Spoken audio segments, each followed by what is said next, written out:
মানসিকতা চেঞ্জ করুন। মুসলিমরা অধঃপতনের আর একটা কারণ, এরা তার জাতির ইমামদেরকে অসম্মান করেছে। এই কারণে সারা পৃথিবীর ইতিহাস আপনি পড়ে দেখুন, যারা তার নেতাকে অসম্মান করেছে, নেতার কথা মতো চলতে পারেনি, তারাই পৃথিবীতে ধ্বংস হয়েছে। প্রমাণ, নবী মুহাম্মদ সাল্লাল্লাহু আলাইহি ওয়াসাল্লাম উহুদের যুদ্ধে করেছিলেন, ঘটনা জানেন? আল্লাহ নবী সাল্লাল্লাহু আলাইহি ওয়াসাল্লাম বলেছিলেন, তোমরা এইখানে দাঁড়াও, এই ঘাঁটি ছাড়বে না, যুদ্ধতে জয়লাভ করলেও তোমরা এই ঘাঁটি যেন ছেড়ে দেবে না। যখন মুসলমানরা যখন জয়লাভ করেছে, এরা তখন আনন্দে ঘাঁটি ছেড়ে দিয়ে পালিয়ে গেছে। বেঈমান মুশরিকেরা সুযোগ পেয়ে ওই ঘাঁটির দিক দিয়ে উল্টো দিক থেকে ঘুরে এসে মুসলমানদের উপর আঘাত করে তাদেরকে মেরে শেষ করেছিল। ইতিহাস মনে নেই? যে জাতি তার নেতার কথা অমান্য করে, সে জাতি পরিত্রাণ পেতে পারে না। ওই জন্য আপনাকে বলছি, এমন একটা নেতার আনুগত্য করুন যে নেতার চরিত্র ফুলের মতো পবিত্র, যে নেতা আজান হলে বলে আর পার্টি করা লাগবে না, মসজিদে চলো, যে নেতা তোমাকে বাধ্য করে তোমার পিতা মাতাকে সেবা করা লাগবে, যে নেতা তোমাকে বাধ্য করে তোমার বেটাকে স্কুলে ভর্তি করা লাগবে, এই নেতার পিছনে ঘুরুন। আজকে মুসলিম সমাজের আরো অধঃপতনের কারণ, একটা ছেলে একটা মেয়ে রাতের অন্ধকারে ব্যভিচার করেছে, বিচার করছে নেতা। ব্যভিচারে সাজা ও কি বোঝে? ও বিচার করবে আব্দুল কাদের সাহেব। ও কি বোঝে টাকা? ও কি জেনার বিচার কি বুঝে? একটা ছেলে তার স্ত্রীকে 3 বার বলে দিয়েছে, তোকে তালাক তালাক তালাক তালাক, তোর গোষ্ঠীর তালাক। গ্রামের মোড়ল গিয়ে বিচার করছে, বলছে তালাক বলে দিয়েছে। তালাকের বিচার মোড়ল কি বুঝবে? ও ক পাতা মৌলভী সাহেব পড়েছে, তালাকের বিধান জানে ও? ও নেতাগিরি হতে পারে, কিন্তু এই বিচার ওর করার অধিকার কে দিল?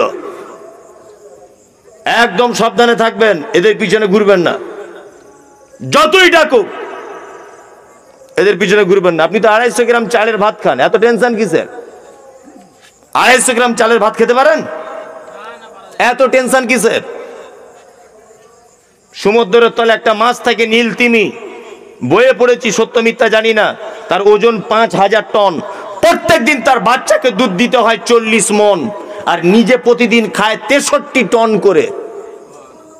63 টন খাদ্য দেয়। ও কোনোদিন ফ্ল্যাগ নিয়ে ঘরে দেখেছেন? হ্যাঁ, যে 63 টন খাদ্যর যোগান দিতে পারে, সে 250 গ্রাম চালের যোগান দিতে পারে না আপনাকে? পারে কি পারে না? মিথ্যুকদের পিছনে ঘুরে জীবন নষ্ট করবেন না, এটা আপনার কাছে আমার বিনীত অনুরোধ। একদম এদের থেকে দূরে থাকবেন। আল্লাহ তাআলা বলছেন, ওয়া ইন্নাকা লাআলা খুলুকিন আযীম, নিশ্চয়ই আপনার উত্তম চরিত্র। বেঈমান মুশরিকেরা যতই বলুক, আপনার উত্তম চরিত্র। তারপরে আল্লাহ তাআলা বলছেন, ফাসাতুবসিরু ওয়া ইউবসিরুন, অচিরেই আপনিও দেখতে পাবেন, তারাও দেখতে পাবে, বিআইয়িকুমুল মাফতুন, কারা সঠিক পথের উপরে আছে। আপনিও দেখতে পাবেন, তারাও দেখতে পাবে। আল্লাহ তাআলা তারপরে বলছেন, ইন্না রাব্বাকা হুয়া আলাম, নিশ্চয়ই তোমার প্রভু জানে, বিমান যাল্লা আন সাবিলি, কারা গোমরাহি রাস্তাতে আছে, হুয়া আলামু, এবং তিনি সেটাও জানেন, বিল মুহতাদিন, কারা হেদায়েতের উপরে আছে। আল্লাহ তাআলা এইবারে নবীকে 5-7টা লোকের সঙ্গে মিশতে মানা করছেন, যে নবী আপনি এই লোকের সঙ্গে মিশবেন না।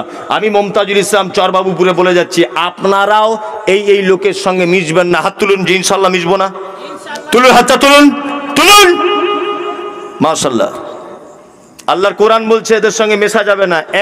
এক, আল্লাহ নবীকে বলছেন, ফালা তুতিল মুকাজ্জিবিন, নবী যারা কথায় কথায় মিথ্যা কথা বলে, আপনি এদের সঙ্গে স্পর্শে থাকবেন না। আপনার নেতা 80টা কথা বললে তার মানে 69টা কথাই মিথ্যা।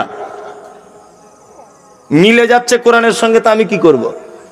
আমি কি বাপের কথা বলছি? কোরআনে আয়াত বলছি, তার বাংলা বলছি। আল্লাহ নবীকে বলছেন হুঁশিয়ারি করে, এই নবী, ফালা তুতিল মুকাজ্জিবিন, কখনোই আপনি মিথ্যুকদের অনুসরণ করবেন না। আল্লাহ নবীকে মানা করছেন, মিথ্যুকদের অনুসরণ করবেন না। আমাদের বর্তমানে যারা আছে, এরা মিথ্যুক কি মিথ্যুক নয় বলুন?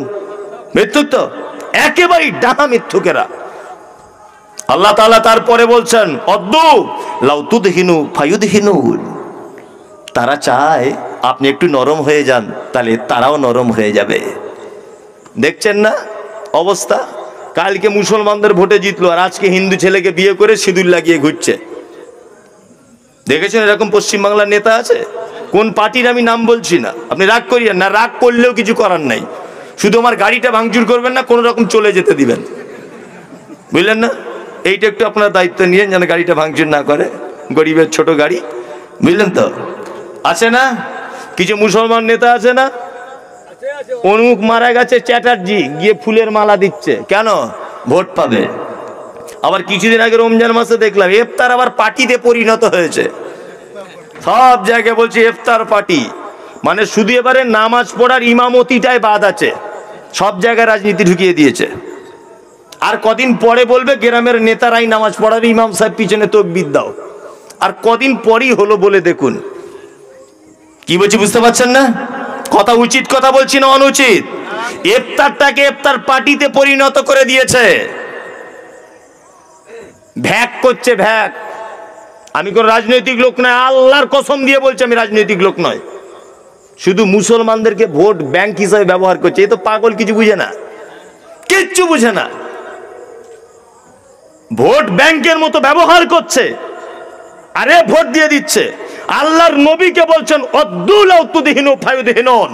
তারা চায় আপনি একটু নরম হন, তারাও একটু নরম হয়ে যাবে। তার মানে নরম মানে আল্লাহর নবী ঠিক এইভাবে বলবে, আবু জেহেল চাচা তুমি তোমার 360টা দেবদেবীর পূজা করো, আমি আমার আল্লাহর পূজা করি, তোমার সঙ্গে আমার কোনো ঝামেলা নেই। কোনো ঝামেলা হতো? কোনো হতো ঝামেলা? হতো না। যখনই বলেছেন 360টা তোমার আল্লাহ মিথ্যা, তখনই তো ঝামেলা শুরু হলো। তাহলে আল্লাহ নবী সাল্লাল্লাহু আলাইহি ওয়াসাল্লাম নরম হয়েছিলেন? হয়নি। আমাদের কিছু মুসলমান নেতাদেরকে দেখছে, মুসলমান যুবককে দেখছে, বক্তব্য উঠে মঞ্চে উঠে বলছে, দেখছে হিন্দি এলাকা উঠে বলছে নমস্কার, বলছে না? আবার মুসলমান এলাকায় চ্যাটার্জি মুখার্জি এসে এরকম করে ঘোমটা দিয়ে বলছে আসসালামু আলাইকুম। কি সাইজ রে বাবা সালামের, হ্যাঁ? এই যে সেটিং করছে। আল্লাহর কোরআন বলছে নবী আপনি কখনোই আপোষ করবেন না ওদের সাথে, তাতে ওরা আপনার সাথে থাক আর আপনার সাথে নাই থাক, আপনি ভোট পেলেন আর নাই বা পেলেন, চরিত্র আপনি বৈশিষ্ট্য কখনো হারাবেন না। আপনি থানার বড় বাবুর সঙ্গে দেখা করতে গেছেন, আপনি গিয়ে কথা বলেন কেন? নমস্কার স্যার আসছি, এটা কেন বলতে হয়? আপনি নমস্কার বলবেন কেন? ও কোনোদিন আপনার কাছে এসে বলে আসসালামু আলাইকুম? বলে? মুসলমান এটা করে। চরিত্র পাল্টাবেন না, বৈশিষ্ট্য পাল্টাবেন না। আল্লাহ তাআলা নবীকে বলছেন কখনো সেটিং করতে যাবেন না ওদের সঙ্গে। সামান্য কিছু উপকার পাওয়ার জন্য মাথা নত করবেন না। আমরা বীরের জাতি, মাথায় থাকবে এটা। সামান্য জিনিসের জন্য মাথা নত করবেন না। মুঝে मंजूर नहीं कि मैं किसी का शिकायत करूं, मगर बात ही से बात निकल आती है तो मैं क्या करूं। ইচ্ছা হয় না আপনার বিরুদ্ধে কোনো কথা বলবো, কিন্তু আপনি যে আমার খুব দরদি মুসলিম ভাই, আপনি ভুল পথে চলছেন, আমার তো একটু রাগ হবেই।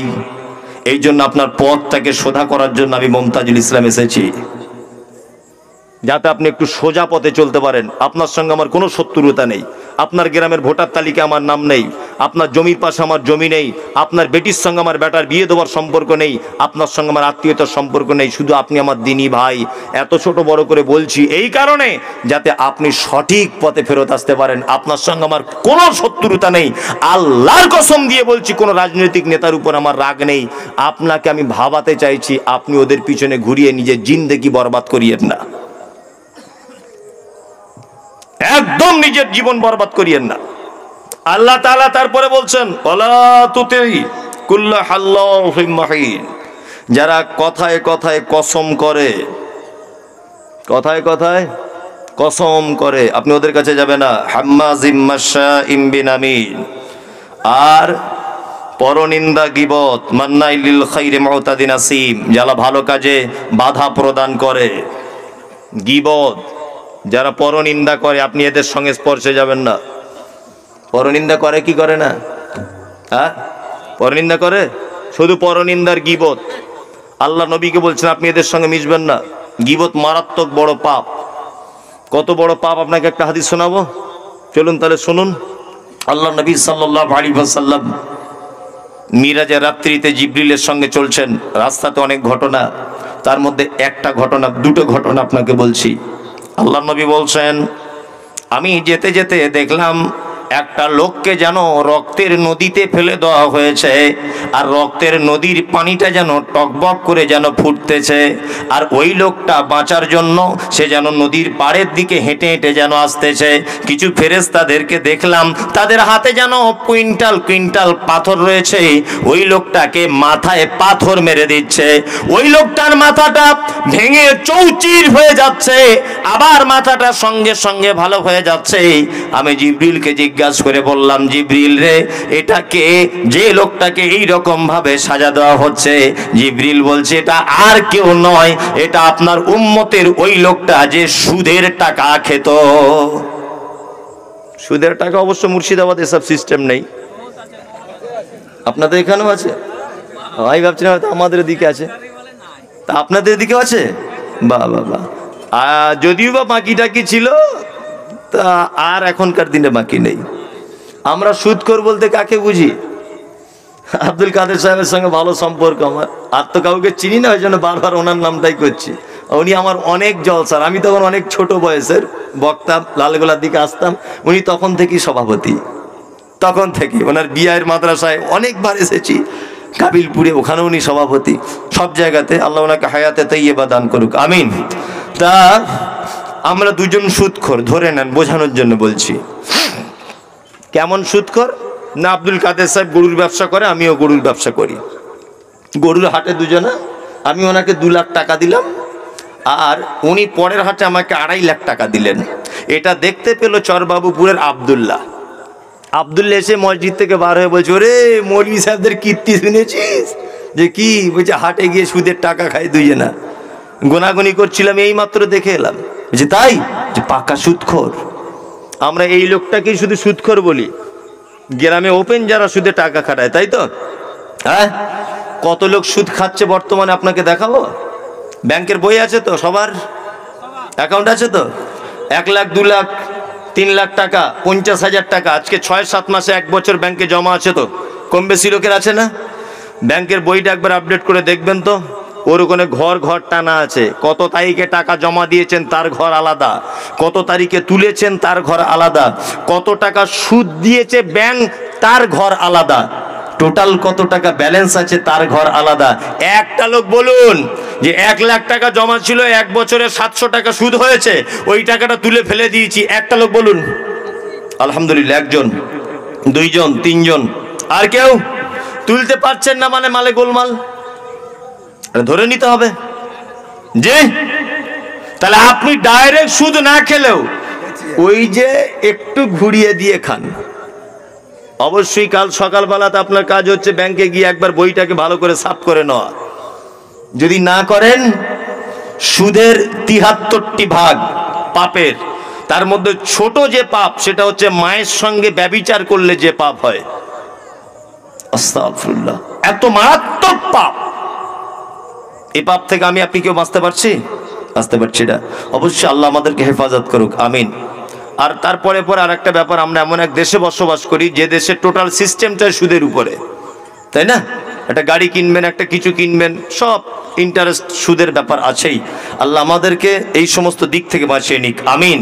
বিশ্ব নবী জনাবে রাসূলুল্লাহ সাল্লাল্লাহু আলাইহি ওয়াসাল্লাম তিনি বলছেন, আমি আর একটু এগিয়ে গেলাম। আল্লাহ নবী বলছেন, আমি আর একটু এগিয়ে গেলাম। এগিয়ে যাবার পরে দেখতে পেলাম একটা লোকের হাতের নখগুলো যেন তামা দিয়ে তৈরি করা, নিজের নখ দিয়ে নিজের মাংসগুলো যেন ছিঁড়ে ছিঁড়ে ফেলছে, নিজের গোশতগুলো যেন ছিঁড়ে ছিঁড়ে ফেলছে। আমি জিবরিলকে বললাম, জিবরিল, এই লোকটিকে নিজের নখ দিয়ে নিজের চামড়াগুলোকে ছাড়িয়ে ফেলছে। জিবরিল বলছেন, আল্লাহর নবী, এটা আর কেউ নয়, এটা আপনার উম্মতের ওই লোকটা যে চুগলখড়ি করে বেড়াতো, যে গীবত করে বেড়াতো, পরনিন্দা করে বেড়াতো। এই লোকটার অবস্থা আজকে এই কিয়ামত পর্যন্ত এই লোকটার একই রকম সাজা হতেই থাকবে, হতেই থাকবে। গীবত, আমি তো বলে দিয়েছি এর আগেও, 2টো দোকানদারদের জান্নাতে যাওয়া খুব বিপদ। 2টো দোকানদারের, এক চায়ের দোকানদারদের আর 2 মুদিখানার দোকানদারদের, এদের জান্নাতে যাওয়া খুব মুশকিল।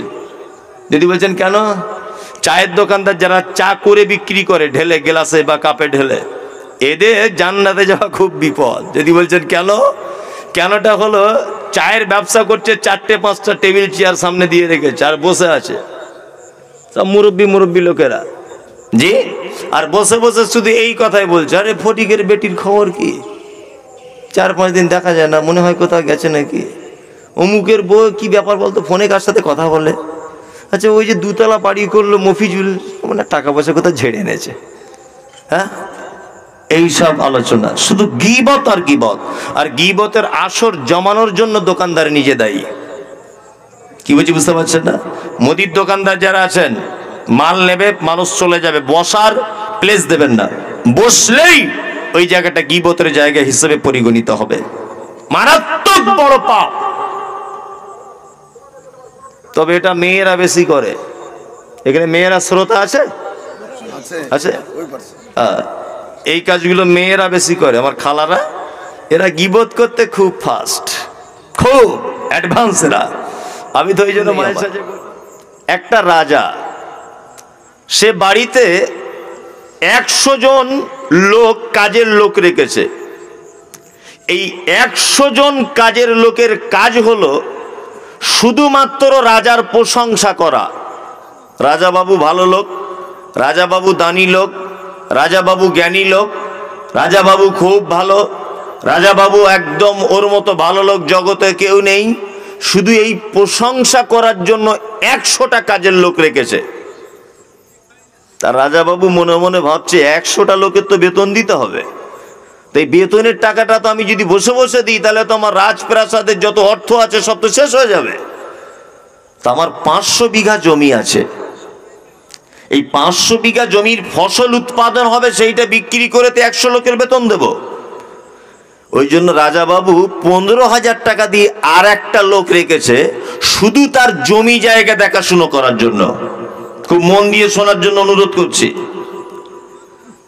এখন এই যে 15,000 টাকা দিয়ে লোকটাকে বাড়িতে রেখেছে, এই 15,000 টাকা দেওয়া বেতন দেওয়া লোকটি এও চাকরিতে জয়েন করার পরে এই 100 জনের সঙ্গে মিশে এও শুধু রাজা বাবুর প্রশংসা করছে, রাজা বাবু ভালো লোক, রাজা বাবু ভালো লোক, রাজা বাবু ভালো লোক। হঠাৎ করে দিন 10-15 পরে রাজা বাবু ওকে জিজ্ঞাসা করে বলছে, এই আব্দুল্লাহ, আচ্ছা ওই দক্ষিণ মাঠের ওই 3 বিঘা যে জমিটা আছে ওতে পানি আছে না পানি লাগবে? তখন কাজের লোকটা বলছে, রাজা বাবু ওটা তো আমি ঠিক বলতে পারবো না। তা বলছে এই উত্তর মাঠের 1.5 বিঘা জমিতে ধান পাকে, মনে হয় পেকে গেছে, দেখেছো? বলছে রাজা বাবু একদিনও তো মাঠে যাবার টাইম পাইনি, এই এদের সাথেই আপনার প্রশংসা আদায় করেছি। আর এই যে কিছুদিন আগে বড় মাছ খেলেন, ওই পুকুর থেকে ধরে নিয়ে এসেছিলাম, ওই মাছটা আমি ধরেছিলাম। তা রাজা বাবু বলছে, তাহলে তোমাকে রেখেছিলাম আমি তো জমি জায়গা দেখাশোনা করার জন্য, তা তুমি মাঠে যাওনি? বলছে একদিনও যাবার টাইম পাইনি। বলছে চলো তো দেখি জমিগুলো। তা জমিগুলো দেখতে গেছে, গিয়ে দেখছে জমির পাকা ধান পেকে মাটিতে পড়ে গেছে, আর জমিতে আগাছাতে ভরে গেছে, ধান বলে আর কিছু দেখা যায় না, এত ঘাস। তা রাজা বাবু মেজাজটা কড়া করে দিয়ে বলছে, বিয়াদব, কি জন্য তোমাকে রেখেছি আমি? বদমায়েশ কোথাকারে, 15,000 টাকা বেতন তোমার মনে নেই? জমি জায়গা দেখাশুনো করার জন্য তোমাকে রেখেছি। এ তখন বলছে, ওদের সাথে প্রশংসা আদায় করতে ব্যস্ত ছিলাম, মাঠে আসার কথা ভুলেই গেছি। আচ্ছা বলুন তো, খুব বুঝে সুঝে, এই লোকটার বেতন বাড়বে না বেতন পাবে না, চাকরি থাকবে না চাকরি চলে যাবে, কোনটা বলুন?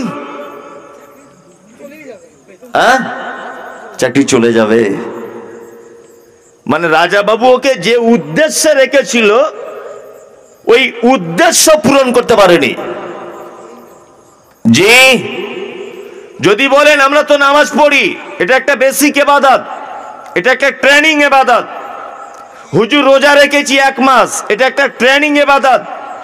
আমি জাকাত দিই, এটা একটা ট্রেনিং ইবাদত।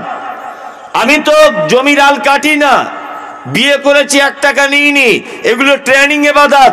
এই জন্য আল্লাহ তোমাকে পৃথিবীতে পাঠায়নি, তোমাকে পাঠিয়েছে লি ইজহিরাহু আলা দ্বীনি কুল্লি, পৃথিবীর সমস্ত দিন, সমস্ত ধর্ম, সমস্ত মত পথের থেকে ইসলাম শ্রেষ্ঠ, এইটা প্রমাণ করার জন্যই তোমাকে পাঠানো হয়েছে। আচ্ছা বলুন তো, এইটার ব্যাপারে আমরা কোনোদিন মাথা ঘামিয়েছি? ঘামিয়েছি? ঘামাইনি। শুধু আজান হয়েছে, মসজিদে গেছি, নামাজ পড়েছি, বাড়ি চলে এসেছি। ইসলাম শ্রেষ্ঠ এটা প্রমাণ করব কি করে? আবার কয়েকটা কথা বলছি, মন দিয়ে শুনুন। আচ্ছা,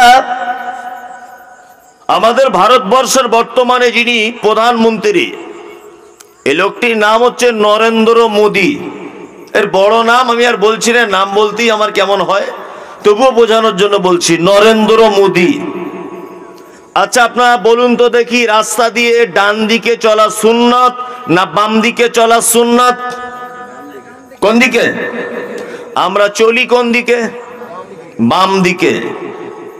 আমরা চলি বাম দিকে। আচ্ছা আপনার ইচ্ছা হয় যে আমাদের দেশটাও সৌদিতে, মানে আরবে যেমন গাড়ি চালক গাড়ি চালায় ডান দিকে সাইড দিয়ে, ডান দিকে স্টারিং আছে গাড়ির, দেখবেন এগুলো মোবাইলে দেখতে পাওয়া যায়। কেউ যদি কোনো মেয়েকে ধর্ষণ করে তাকে রজম করা হয়, চোর যদি চুরি করে আরবে তার হাত কেটে দেওয়া হয়। এই আইনগুলো আছে না নেই? আছে। আচ্ছা আপনি চরবাবুপুরের মানুষ, আপনার কোনোদিন এটা মনে হয় যে আমাদের নরেন্দ্র মোদী সরকার না হয়ে আব্দুল কাদের সাহেবের মতো একজন ইমানদার শাইখুল হাদিস দেশের প্রধানমন্ত্রী হয়ে হাদিস এবং কোরআন অনুযায়ী আমাদের দেশটা পরিচালনা করুক, এই আশা আপনাদের আছে? আছে? কার কার আছে? একবার হাতটা তুলুন তো, তুলুন তো, তুলুন। মাশাআল্লাহ, সবারই আছে যে আমাদের দেশের সরকার আব্দুল কাদের সাহেব হোক, তাই না? সবার আছে। আর আমাদের দেশের নিয়ম কানুন হাদিস এবং কোরআন অনুযায়ী হোক, এটা আমরা চাই কি চাই না? চাই। এবার একটা কথা আপনাকে বলছি, পায়ের নখ থেকে নিয়ে মাথার চুল পর্যন্ত প্রত্যেক অঙ্গে প্রত্যঙ্গে আল্লাহ সুবহানাহু ওয়া তাআলা একটা অঙ্গকে সেক্রেটারির দায়িত্ব পালন করিয়েছেন। এ হচ্ছে সেক্রেটারি। যেমন একটা মাদ্রাসার সেক্রেটারি হয়, টোটাল মাদ্রাসাটা উনি পরিচালনা করেন, বা সভাপতি হন, টোটাল সভাপতি সাহেব মাদ্রাসাটা পরিচালনা করেন। কোন ইউনিভার্সিটি, কোন কলেজ, এইগুলো যেমন একটা সভাপতির দায়িত্ব পায় না, ঠিক তেমন আল্লাহ সুবহানাহু ওয়া তাআলা টোটাল বডিটার ভিতরে একটা অঙ্গকে সভাপতি বা সেক্রেটারির দায়িত্ব দিয়েছেন। বলুন তো অঙ্গটার নাম কি? মাথা। রাইট অ্যান্সার, মাথা। এই হচ্ছে সেক্রেটারি বা সভাপতি। এবার আপনাকে বলছি, সেক্রেটারির কথা অনুযায়ী যদি আব্দুল কাদের সাহেব মাদ্রাসার কাজ যদি না করেন, ওনার চাকরি থাকবে না যাবে? যাবে। সেক্রেটারি যা বলবো নাকি তাই করা লাগবে, তবে সেটা হাদিস কোরআনের বাইরে নয়। উনি সপ্তাহে 3 দিন কামাই করে, ছুটি নেন 3 দিন। সেক্রেটারি একদিন জোর মেজাজে এসে বলছে, ওই মাওলানা সাহেব সপ্তাহে 2 দিন কামাই করবেন, বেশি হয়ে যাচ্ছে একদিন, ওনাকে সেটা করা লাগবে, তাই না? এবার বলুন, আচ্ছা বলুন তো, মদ হারাম না হালাল? হারাম। আচ্ছা জুয়ো হারাম না হালাল?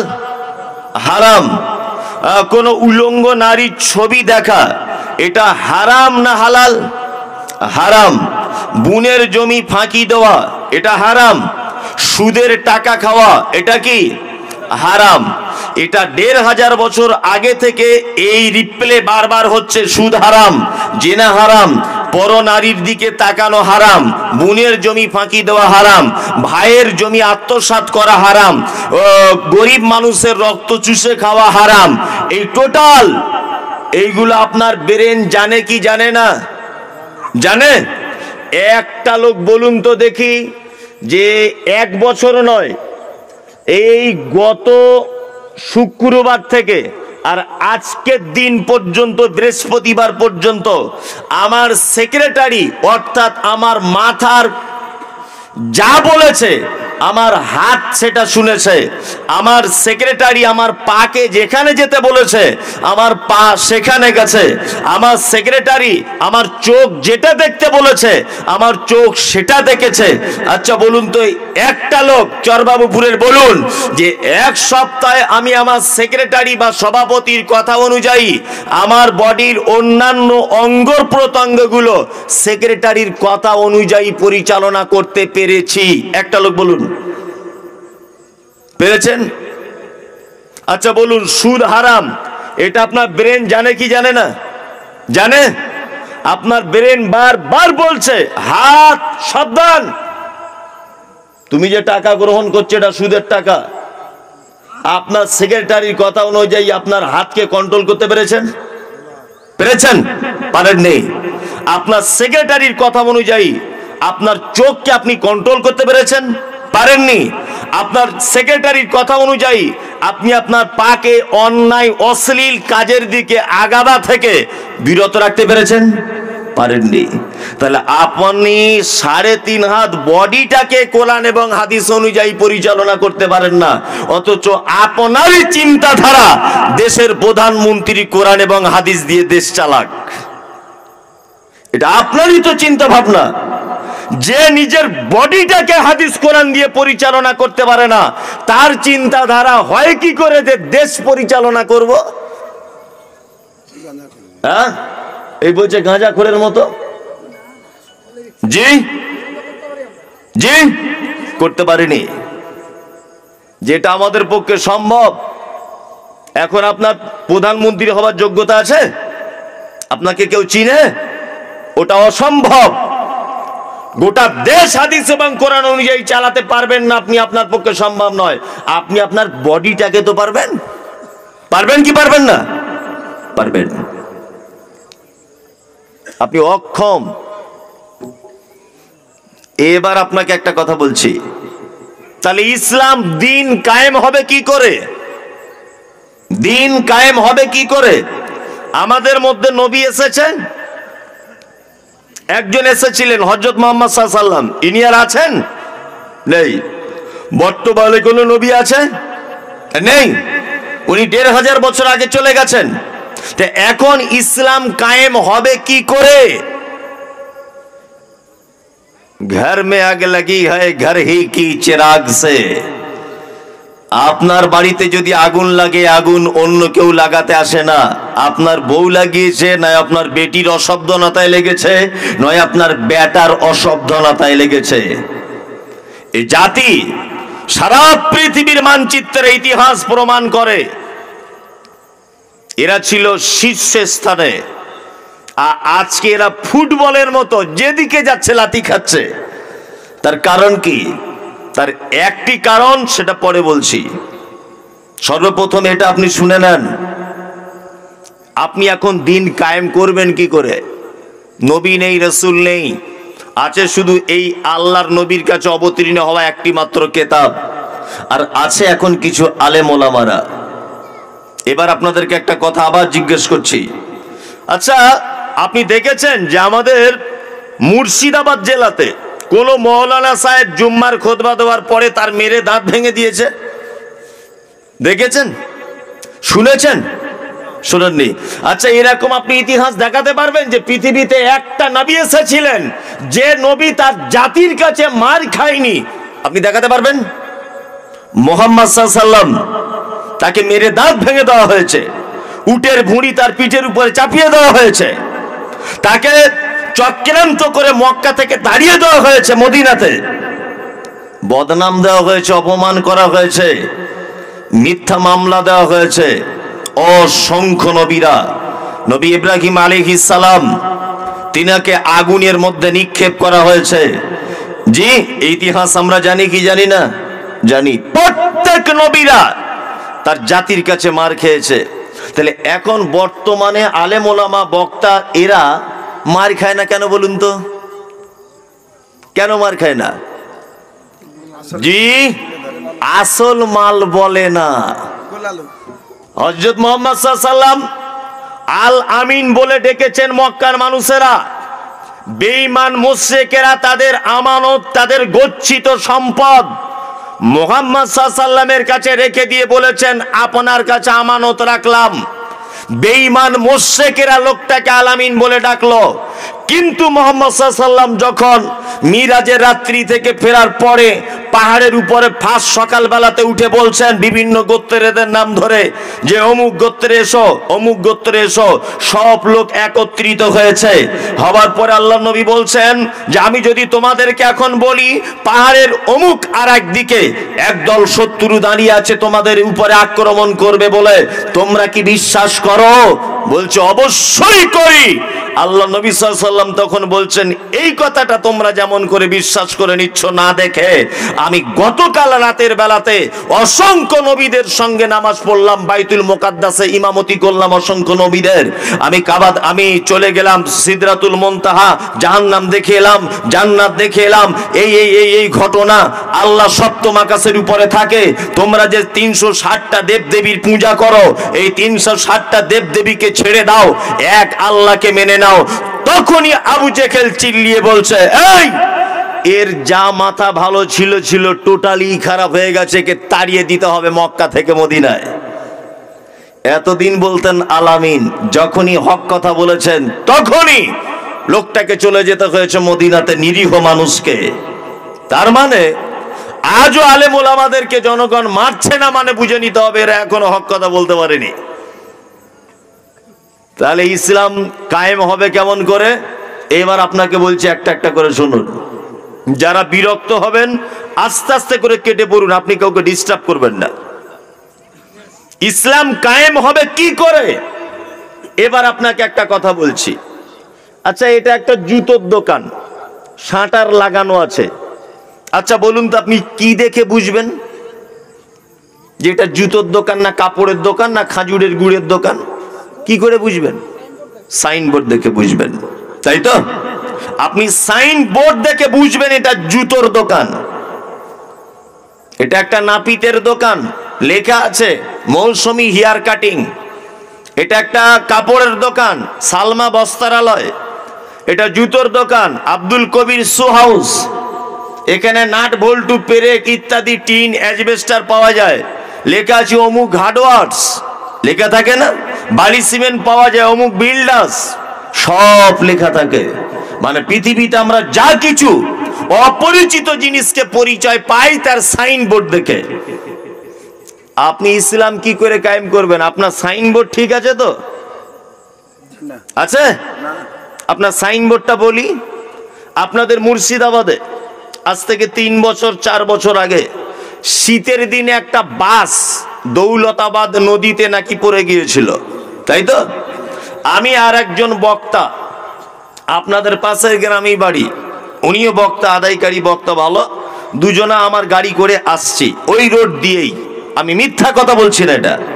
তা আসার সময়তে দাঁড়ালাম, জায়গাটা ঐতিহ্যবাহী জায়গা হয়ে গেছে, ঐতিহাসিক জায়গা, যে তাহলে মনে হয় কিছু পাওয়া যাবে, কিছু জানবো, বক্তব্য বলবো।